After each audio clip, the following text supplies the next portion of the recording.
Alright, if you have one of these ASUS desktops, alright, looks like this.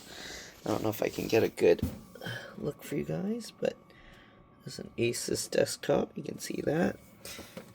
What is this model number? Is M32CD, what? M32CD-B12. When I go into BIOS, it shows M32CD4-K.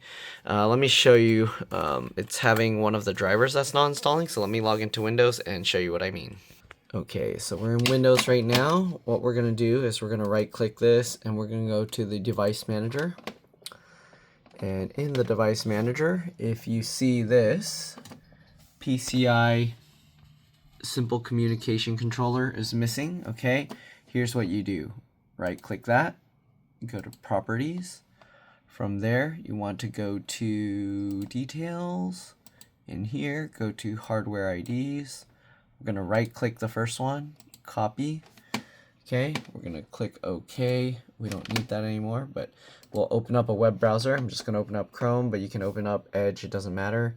Right, we're going to paste that into here, or you can just go to Google and search that. You can put it in the Google search. Now, you don't want to go to these random websites, okay? We're going to go to Intel. You can see I went to this already before.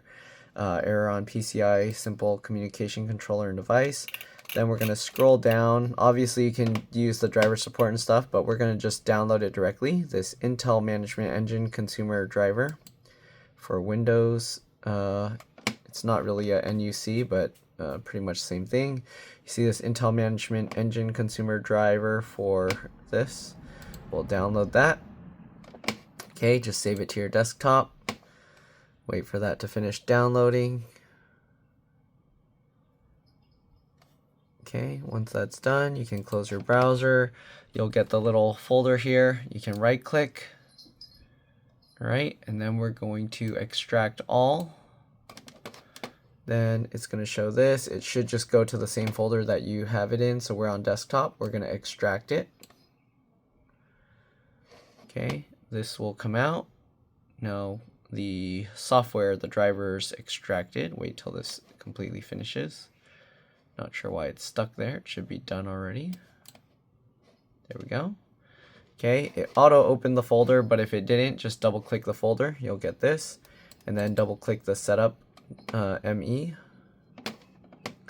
Okay, wait for it to load. It's taking a while. We'll close this. We don't need that anymore. We just gotta wait. Okay, it should be popping up. Okay, if it doesn't pop up automatically, you might see this little shield down here. Click that.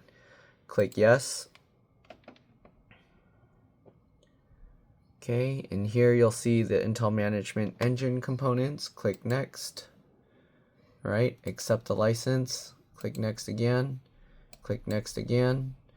You're going to see it's installing, and you should see this driver. There you go. So you can see it auto filled the thing up, and we no longer have the missing driver. So now that's done, just click finish, and you're good to go. The driver's all set. Then you can just delete this if you want. I like to press shift and then the delete key so it permanently deletes it. It doesn't throw it in the recycle bin. That way it doesn't end up going into here afterwards. I mean, there's already a bunch of stuff here. We're just going to clear that as well. But that's pretty much it. Hopefully this video helped you guys out. If it did, like, comment, subscribe, share my channel with others so that they can learn how to upgrade and repair their devices as well. And if it helped you save a bunch of money, please consider contributing a little to the channel. Every little bit helps and allows me to continue making these videos for a living. Alright, if you can't help out that way, it would help a lot if you could watch a few of my other videos and then like and comment on those as well. I also have another channel called It's Been Reviewed and More. If you could subscribe to that one, that'll really help me out. Thanks for watching again, and I'll see you on the next one. Bye.